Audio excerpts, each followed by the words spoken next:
আজকে যে অঙ্কটি সমাধান করার জন্য নিয়েছি বৃত্তের ব্যাস 3 গুণ বৃদ্ধি করলে ক্ষেত্রফল কত গুণ বৃদ্ধি পাবে। এটি করার জন্য আমি প্রথমে একটা বৃত্ত আঁকছি। এটি একটি বৃত্ত, এটা হচ্ছে বৃত্তের কেন্দ্র, আর কেন্দ্র থেকে পরিধি পর্যন্ত এটাকে বলা হয় ব্যাসার্ধ। ব্যাসার্ধকে ইংরেজিতে বলা হয় রেডিয়াস। তাহলে আমরা ব্যাসার্ধকে আর ধরতে পারি, এটা হচ্ছে আর বা রেডিয়াস বা ব্যাসার্ধ। আর এটাকে যদি আমরা এদিকে বাড়াই তাহলে পুরোটা মিলে হচ্ছে ব্যাস। তাহলে ব্যাস হচ্ছে ব্যাসার্ধের দ্বিগুণ, কারণ এই ব্যাসার্ধকে যখন আর একটু এদিকে বাড়াইলাম তাহলে তার দ্বিগুণ পেয়েছি। তাহলে আমরা বলতে পারি ব্যাসার্ধ ব্যাসের অর্ধেক অথবা ব্যাস ব্যাসার্ধের দ্বিগুণ। তাহলে আমরা অঙ্কটি সমাধান করার জন্য প্রথমে লিখছি, মনে করি বৃত্তের ব্যাস ব্যাসার্ধ আর, ব্যাসার্ধ হচ্ছে আর, আর বৃত্তের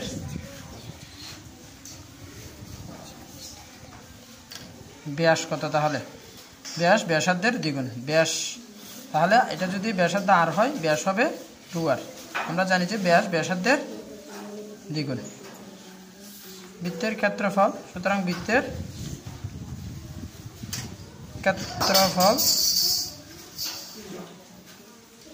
পাই আর স্কয়ার, পাই আর স্কয়ার। আর মানে কি ব্যাসার্ধ, অর্থাৎ পাইয়ের সাথে ব্যাসার্ধ স্কয়ার করলে আমরা বৃত্তের ক্ষেত্রফল পাই। এখন বলছে বৃত্তের ব্যাস 3 গুণ বৃদ্ধি করলে ক্ষেত্রফল কত গুণ বৃদ্ধি পাবে। তাহলে ব্যাসটাকে আমরা 3 গুণ বাড়াই। তাহলে বৃত্তের ব্যাস 3 গুণ বৃদ্ধি করলে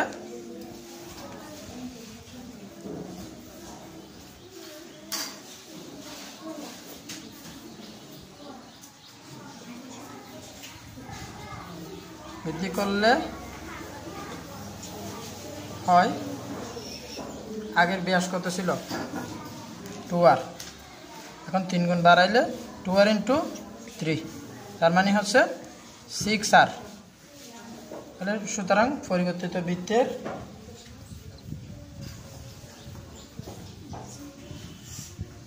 অথবা নতুন বৃত্তের লিখতে পারি, নতুন বৃত্তের এটা হচ্ছে ব্যাস। ব্যাসার্ধ কত? ব্যাসার্ধ বৃত্তের ব্যাসের অর্ধেক, সুতরাং ব্যাস যদি 6r হয় ব্যাসার্ধ হবে তার অর্ধেক মানে 3r। তাহলে নতুন বৃত্তের ক্ষেত্রফল কত?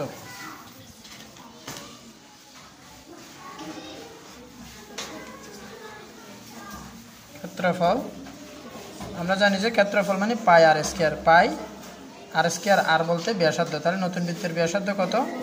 3r। তাহলে 3r স্কয়ার। এখানে আমরা যদি ক্যালকুলেশন করি, এটা 3r স্কয়ার মানে 9r স্কয়ার। তাহলে লিখতে পারি 9কে আলাদা করলে 9 ইন্টু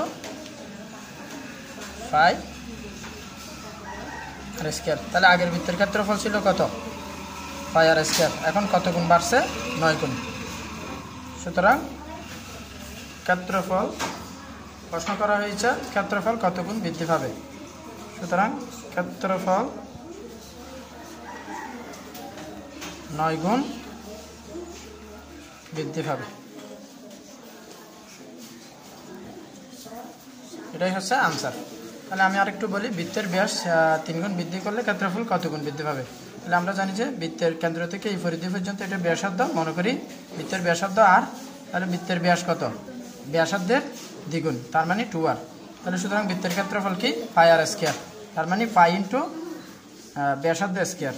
তাহলে বৃত্তের ব্যাস 3 গুণ বৃদ্ধি করলে হয়, আমরা যদি ব্যাসকে 3 গুণ বাড়াই, আগের ব্যাস ছিল যে 2r, এখন যদি 3 গুণ বাড়াই তাহলে হচ্ছে 2r into 3 equal to 6r। তাহলে নতুন বৃত্তের ব্যাসার্ধ কত? বৃত্তের ব্যাস যদি 6r হয় ব্যাসার্ধ হচ্ছে তার অর্ধেক মানে 3r। নতুন বৃত্তের ক্ষেত্রফল কত? পাই আর স্কয়ার, তার মানে ব্যাসার্ধ স্কয়ার। তাহলে আগের বৃত্তে ব্যাসার্ধ ছিল আর, তাই আর স্কয়ার লেখা হয়েছে, আর এখানকার এখন ব্যাসার্ধ হচ্ছে 3r, তাই 3r স্কয়ার। 3r স্কয়ার করলে পাই ইন্টু 9r স্কয়ার। তাহলে আগে 9 আমরা যদি 9কে আলাদা করে পাই আর স্কয়ার লিখি, এটা হচ্ছে আগের বৃত্তের ক্ষেত্রফল। তাহলে এখন ক্ষেত্রফল কয় গুণ বাড়ছে? 9 গুণ। সুতরাং ক্ষেত্রফল 9 গুণ বৃদ্ধি পাবে। ধন্যবাদ সবাই।